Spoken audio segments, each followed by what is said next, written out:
কোন একটা মেয়ে, মুসলিম মেয়ে আঞ্চলিক ভাষায় বলেছে মমতার স্বামী নেই।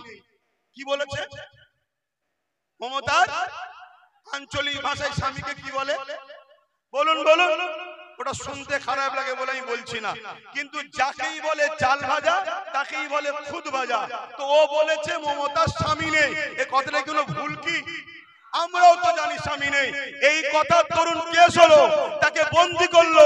যে বেঈমান মালাউনটা ওই মুসলিম মেয়েটাকে কেস করেছে, ওই বেঈমান মালাউন জাহান্নামের কুকুরটা আজকে অর্জুন সিং এর বিরুদ্ধে কেস করবে কি? জোরে বলুন, করবে কি? না। এরা একই বিন্দে দুইটি কুসুম, জুড়া ফুলা সিঙ্গেল ফুল, এরা দুজন মিলেমিশে আছে। যার কথা ভাই বলতে গিয়ে রয়ে গেল, ও মূর্খ, ও জাহেল, ও মানবরূপী পশু, ওই অর্জুন সিং, ওকে তো অ্যারেস্ট করা দরকার ছিল পশ্চিম বাংলা সরকারের। পশ্চিম বাংলা সরকার ওকে অ্যারেস্ট করবে না কেন? ও তো টিএমসির লোক ছিল। টিএমসি থেকে বিজেপিতে শুধুমাত্র মুসলমানদেরকে ভয় দেখাবার জন্য গেছে। হাকিকাতর ভেতরটা এখনো টিএমসি আছে। কাল যদি ও আবার টিএমসিতে আসে, রাজ্য সরকার ওকে আবার নিয়ে নেবে। এতে আপনাদের কি অবিশ্বাস হয়? আপনারা কি ভুলে গেছেন ওই যে দাঙ্গা হয়েছিল বাবুল সুপ্রিয়, যার নাম মূল আসামিতে রয়েছে? সেই বাবুল সুপ্রিয় আজকে সে আসানসোলে দাঙ্গা করলো। একটা হাফেজে কোরআন 18 বছরের বাচ্চার কলজে বার করলো যে দাঙ্গাতে। সেই দাঙ্গার মূল অভিযুক্ত যে সেই বাবুল সুপ্রিয় যখন টিএমসিতে আসলো, এই সরকার থেকে কবুল করেছে না করেনি? জোরে বলুন, করেছে না করেনি? অথচ আমরা দেখতে পাচ্ছি এই সমাজের এলআইসি থেকে শুরু করে সবকিছু একটার পর একটা বিক্রি করে দিচ্ছে। তারা দেখছে আগামী দিন এই মোহাম্মদ রসুলের অনুসারীরা যদি জেগে যায়, ব্রিটিশ যেভাবে পালাতে বাধ্য হয়েছে, আমাদেরকেও পালাবার রাস্তা খুঁজে পাবো না। অলরেডি বাংলাদেশ, নেপাল বিভিন্ন জায়গায় পালাবার রাস্তা পাচ্ছে না। এজন্য তারা ভাবছে এমন কিছু ইস্যু তৈরি করো যে ইস্যুতে মুসলমানরা গরম হবে, মুসলমানরা রেগে যাবে, রাস্তায় নামবে, আন্দোলন করবে। আমরা তাদের উপরে লাঠি চালিয়ে তাদেরকে মেরে তাদেরকে ঘাবড়ে দেব। কিন্তু মনে রাখবে, এই পরিকল্পনা তো বদরত আবু জেহেল করেছিল যে মাত্র 313 জন, এই সুযোগে এদেরকে মিটিয়ে দাও। মনে রাখবে, তোমার হাতে প্রশাসন থাকতে পারে, তোমার হাতে রাজ ক্ষমতা থাকতে পারে, তোমার হাতে বোম বন্দুক থাকতে পারে, তোমার হাতে পাওয়ার থাকতে পারে, আমাদের কিছু নাই ঠিকই, কিন্তু আমাদের মধ্যে এমন একটা পাওয়ার আছে যার নাম ঈমান। এই ঈমানের কাছে পৃথিবীর কোন জালিম, কোন স্বৈরাচারী, কোন অত্যাচারী কোনদিন টিকতে পারে না। ইতিহাস খুলে দেখো, চেঙ্গিস খান 1 কোটি মুসলমানকে মেরেছে, 1 লক্ষ উলামাকে মেরেছে। হালাকু খান মুসলমানদের মাথার খুলি নিয়ে বড় বড় রাজপ্রাসাদ তৈরি করেছে। ইতিহাস খুলে দেখো, ইয়াজিদ কি অত্যাচার করেছে। তথাপিও শত শেষ রেজাল্টটা দেখো, বিজয় কিন্তু ইনসাফ পরায়ণ, ন্যায় পরায়ণ মুহাম্মদ রাসূলের গোলামদের জন্যই বিজয় লেখা রয়েছে। নারায়ে তাকবীর, নারায়ে তাকবীর, নারায়ে তাকবীর। অতএব আমরা জানিয়ে দিতে চাই, তোমরা যতই চাও আমাদেরকে আঘাত দিয়ে রাস্তায় নামিয়ে হিন্দু মুসলমান করার পরিকল্পনা আমরা বুঝি, আমরা বুঝি। তাই আমরা জানিয়ে দিই, এ ভারতবর্ষের মাটি, হিন্দু সমাজের ভাই, তারাও আমাদেরকে ভালোবাসে, আমরাও তাদেরকে ভালোবাসি। তাই আমাদের ভাইদেরকেও বলবো, এদের খপ্পরে পা না দিয়ে আন্দোলন করতে হবে। আন্দোলনটা যেন জালিমদের বিরুদ্ধে হয়, অন্য কোন ধর্ম, বর্ণ, জাতির, ভাষার বিরুদ্ধে যেন না হয়, এটা মাথায় রাখতে হবে। দ্বিতীয় নম্বর, আপনাদেরকে বলে দিই, আমাদের ধর্ম এই ফটো ধর্ম নয়, আমাদের ধর্ম ব্যানারের ধর্ম নয়, আমাদের ধর্ম ওই বাইকের সামনে আই লাভ মুহাম্মদ সাল্লাল্লাহু আলাইহি ওয়াসাল্লাম লিখে চিপকে দিবার ধর্ম নয়, আমাদের ধর্ম দেয়ালে চিপকে দিবার কাগজের ধর্ম নয়। আপনি ভালোবেসে ব্যানার করেছেন, ওই ব্যানারের যদি যত্ন না করতে পারেন, আপনি কিন্তু আসামির কাঠগড়ায় দাঁড়াবেন। কেন? ওই ব্যানারে হযরত প্রফেট মুহাম্মদ রাসূলের নাম আছে। আমরা দেখেছি ট্রেনে বিভিন্ন নেতাদের নাম পড়ে থাকে, বিভিন্ন নেতার ছবি পড়ে থাকে। আমার প্রফেট মুহাম্মদ সাল্লাল্লাহু আলাইহি সাল্লামের ফটো তোলার ক্ষমতা সূর্যেরও ছিল না। আমার নবী পাক সাল্লাল্লাহু আলাইহি সাল্লামের ফটো তোলার ক্ষমতা চাঁদেরও ছিল না। আমার নবীর গায়ে যখন সূর্যের আলো পড়তো কোনো ছায়া পড়তো না, কেন সূর্য তৈরি হয়েছে মুহাম্মদ রাসূলের নূরের অংশ থেকে তৈরি হয়েছে। বলুন আল্লাহু আকবার। আপনি জানেন কি জানি না, হযরত প্রফেট মুহাম্মদ রাসূলুল্লাহ সাল্লাল্লাহু আলাইহি সাল্লাম, আশা করছি জানেন, হযরত আলীর আসরের নামাজ কাজা হয়ে যাচ্ছিল, উংলির ইশারা করেছিল, ডুবা সূর্য হযরত মুহাম্মদ রাসূলুল্লাহ সাল্লাল্লাহু আলাইহি সাল্লামের কথায় আবার দ্বিতীয়বার ফিরে এসেছিল, হযরত আলী আসরের নামাজ পড়েছিল।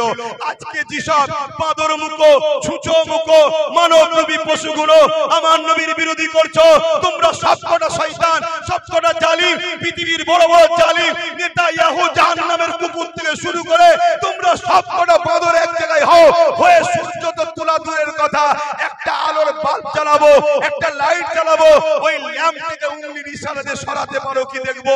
তোমরা কেন সবে কিয়ামত পর্যন্ত কেউ পারবে না।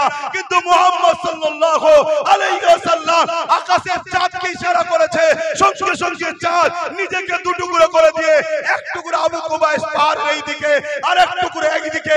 এই দৃশ্যটা আমার ভারতবর্ষের কেরলের বাদশা, কেরলের রাজা চিরামান দেখেছিল।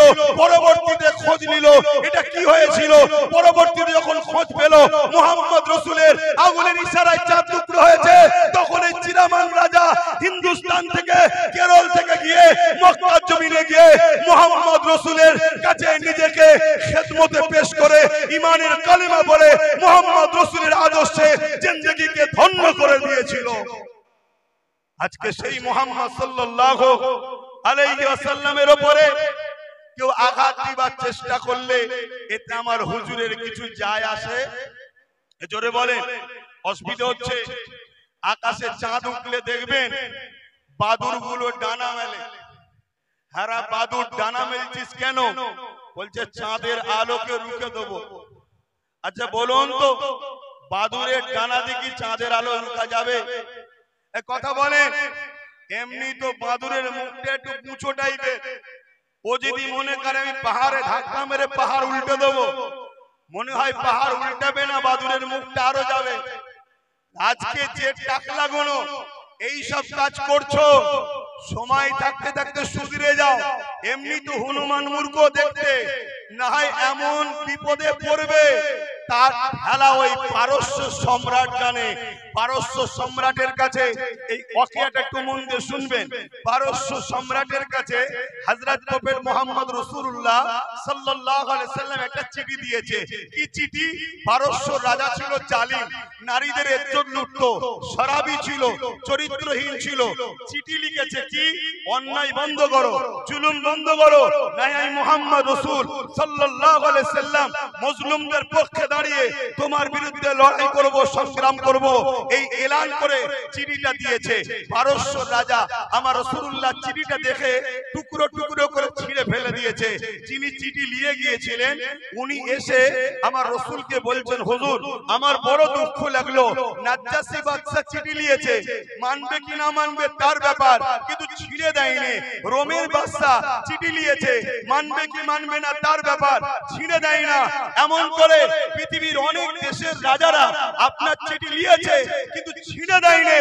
পারস্যের রাজা আপনার চিঠিকে টুকরো টুকরো করে ফেলে দিয়েছে। হুজুর আমার বড় দুঃখ লেগেছে। আল্লাহর নবী মুচকি হেসে বললেন, হে আমার সফির, হে আমার সাহাবী, শোনো, ও আমার চিঠি ছেড়ে নে, ওর রাজত্বকে টুকরো টুকরো করেছে। এবারে কি হচ্ছে শোনো। बाप का बेटा सिपाही का घोड़ा, कुछ ना हो तो थोड़ा थोड़ा। কথা পড়েছি না? বাপ ছিল যেমন চরিত্রহীন, ছেলেটাও একটা ছিল চরিত্রহীন। একটাই ছেলে ছিল পারস্যের রাজা। কিভাবে টুকরো টুকরো হচ্ছে দেখো। বাপের চরিত্র খারাপ ছিল। রাজা এক বৈদ্য হাকিমের কাছে গেছে। হাকিমকে বলেছে যেমন কোন দাওয়াই দাও যাতে পাওয়ার বাড়বে। বাকিটা বুঝতে পারছেন তো নাকি? পাওয়ার বাড়বে এরকম দাওয়াই দাও। আর ছেলে বলছে এই বুড়োকে না মারতে পারলে গদিতে বসা যাচ্ছে না। যেটা আমার বাংলাতে একটু একটু আবহাওয়া চলছে।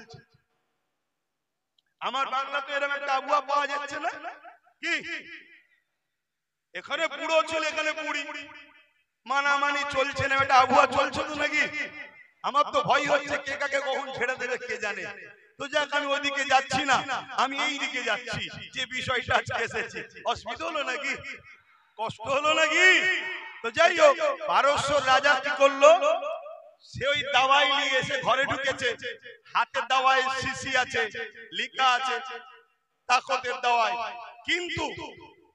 কিন্তু বাপ বড় চালাক তো, রাজা তো, ওই দাওয়াইকে ফেলে দিয়ে ওর মধ্যে খাতারনাক বীজ ঢুকিয়েছে।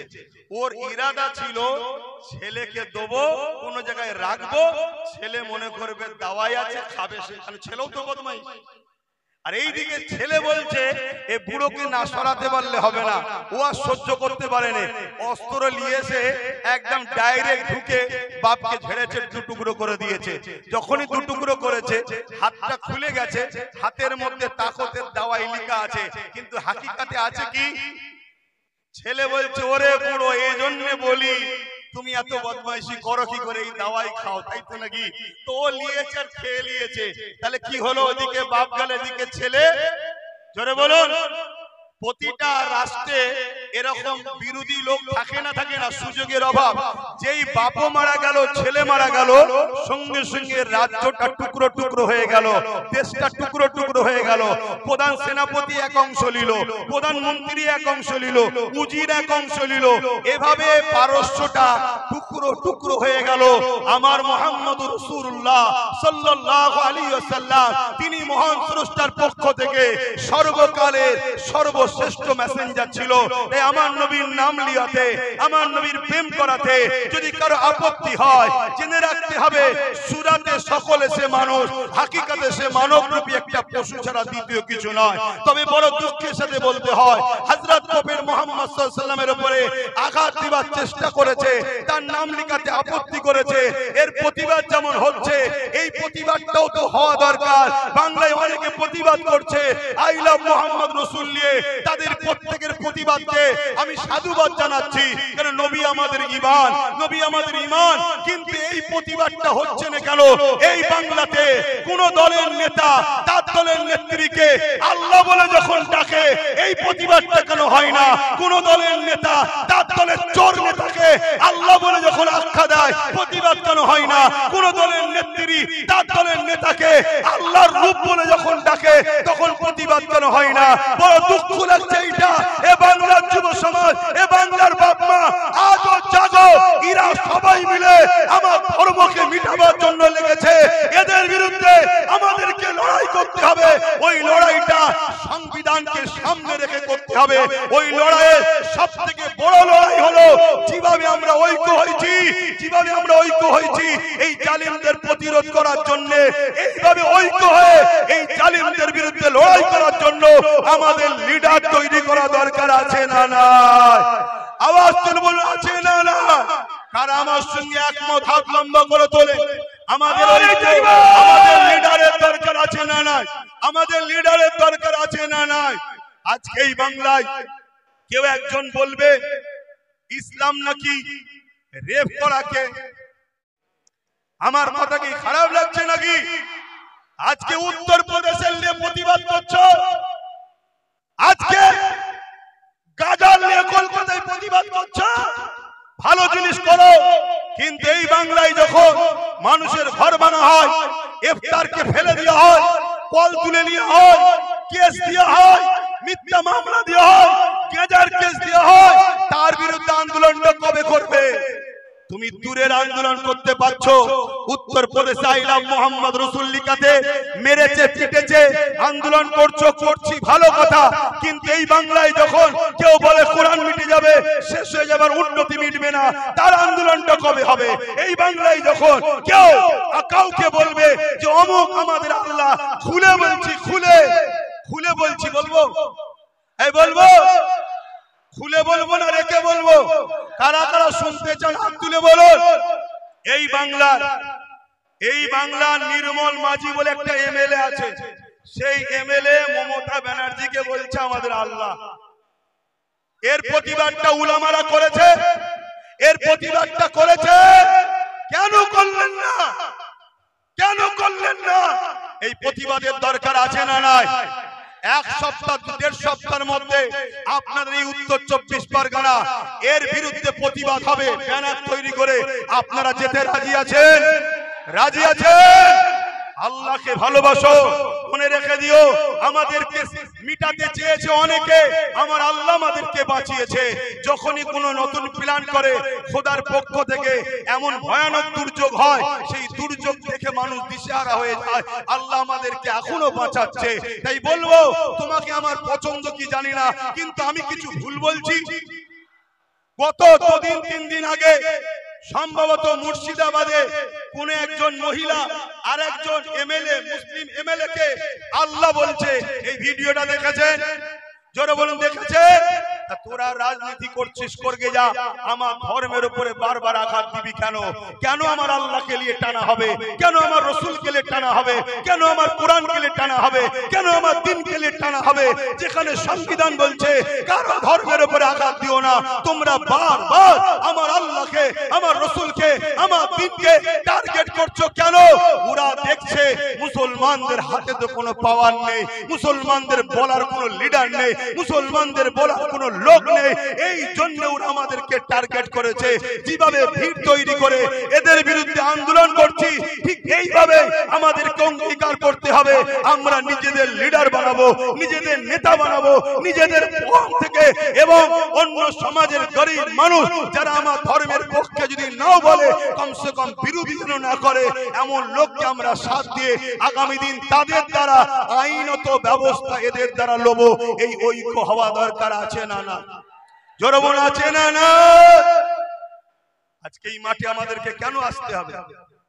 কেন আপনাদেরকে কাজ কাম করে এখানে এসে বসতে হবে? কেন আমাকে ফুরফুরা শরীফ থেকে গাঁটের পয়সা খরচ করে প্রোগ্রাম তৈরি করে আপনাদের সামনে চিল্লাতে হবে? আমাদের 44 জন না কতজন লোক রয়েছে আমাদের, কই তারা কি কেস করছে? কথা বলুন, তারা কি বিধানসভায় গিয়ে চিল্লাচ্ছে? সেন্টারেও তো আমাদের কিছু কিছু রয়েছে, 1-2 জন ছাড়া বাকি কাউকে শোনা যাচ্ছে? তাহলে ভাবন, মাথায় ঢুকান। আজ আমাদের সমাজের বুকে যে বাচ্চাটা এতিম হয় তাকে সবাই অবহেলা করে, অর্থাৎ যার গার্জেন থাকে না তাকে সবাই অপমান অপদস্থ করে। আমি একটা ছোট্ট অঙ্গীকার আপনাদের কাছে লব, একটু সত্য করে বলুন, আমি যে কথাগুলো বললাম আমার কি বক্তব্য দিয়ে কি ভুল হলো? আপনাদের কি বুঝানো ভুল হচ্ছে? হাত সবাই তুলে বলুন, যারা আমার পক্ষে হাত তুলুন, যারা আমার পক্ষে হাত তুলুন। আমার বক্তব্যের পক্ষে তো আপনারা, আমার বক্তব্যের পক্ষে তো আপনারা। তাহলে আজ একটা অঙ্গীকার লব। আর একটা বিষয় ছিল ওয়াকাফ, কিন্তু সময়ের দিকে খেয়াল করে ওটার বলতে পারছি না। কিন্তু ওয়াকাফ ইসলামের পেহচান। ওয়াকাফ যদি চলে যায় ইসলাম চলে গেল, মনে রাখতে পারেন। কেন মসজিদ যাবে, মাদ্রাসা যাবে, কবরস্থান যাবে। তাই আমি আপনাদেরকে জানতে চাইছি, একটু আওয়াজ তুলে বলবেন, হিন্দু ভাই, দলিত ভাই, আদিবাসী ভাই, সাঁওতাল ভাই, খ্রিস্টান ভাই, যারা ভারতীয়, এরা আমাদের ভাই হ্যাঁ কি না? এরা আমাদের ভাই বোন হ্যাঁ কি না? এদের সঙ্গে আমাদের কোনো হিংসা আছে, কোনো রাগ আছে, কোনো বিদ্বেষ আছে? আমি আপনাদেরকে বলে যাচ্ছি, এদের সঙ্গে বন্ধুত্ব করুন, ব্যবসা করুন, কারবার করুন, উঠা বসা করুন, লেনদেন করুন, এদের সঙ্গে রাজনীতিও করুন, ততদিন পর্যন্ত যদি এদের মধ্যে থেকে কেউ আমার দ্বীনের বিরুদ্ধে, ইসলামের বিরুদ্ধে না বলে, ততদিন পর্যন্ত। যখনই বলবে তখন বলতে হবে, ভাই তুমি আমার ভালোবাসায় আঘাত দিয়েছো, আমি তোমার ভালোবাসায় আঘাত দিলে তুমি কি মেনে নিতে? আমি যদি তোমার ধর্মগুরুকে বলতাম তুমি মেনে নিতে? তাই তোমাকে আমার পছন্দ নয়, আর তোমার জন্য আমি অন্য তোমার ধর্মের অন্য লোককেও খারাপ বলবো না, কিন্তু তোমার সঙ্গে আমি আর নাই। এই কথায় আপনারা কি একমত হতে পারছেন? হাত তুলে সাক্ষী দেবেন একমত হতে পারছেন? আর একটা শেষ কথা, আগামী দিন এই ওয়াকাফ বাঁচাবার জন্য এবং ভারতবর্ষের সংবিধানকে বাঁচাবার জন্য, দেশের জন্য, দেশবাসীর জন্য আগামী দিন যদি আমি আব্বাস সিদ্দিকী আপনাদের ঘরে নিয়ে কলিকাতার ব্রিগেডের ডাকি, গাঁটের পয়সা খরচ করে আমার ডাকে যেতে কি রাজি আছে?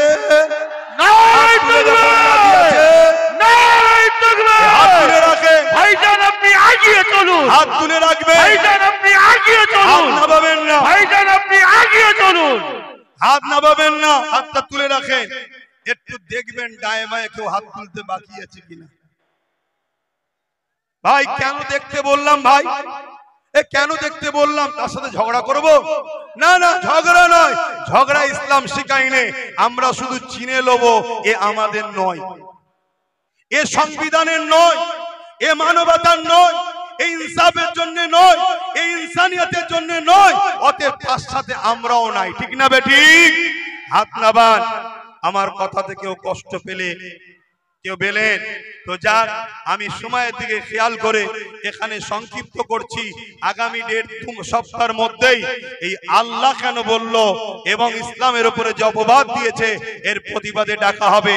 আপনারা সকলে একটু দাঁড়িয়ে যান। যেতে রাজি আছেন তো নাকি? একটু দাঁড়িয়ে যান। যেতে রাজি আছেন তো? ডাক দিলে খবর পাওয়া যাবে তো?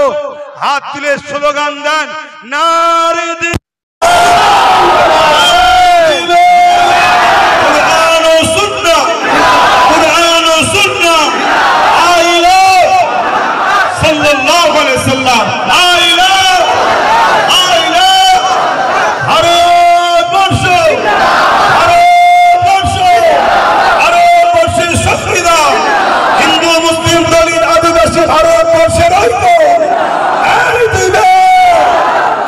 আপনারা আস্তে আস্তে যাবেন, আস্তে আস্তে আপনারা যাবেন, যেন কোন রকম বিশৃঙ্খলা না হয়, খেয়াল রাখবেন। আর আজকে আপনাদের ঘরে প্রোগ্রাম প্রমাণ করে দিলাম যে আমাদের প্রোগ্রামে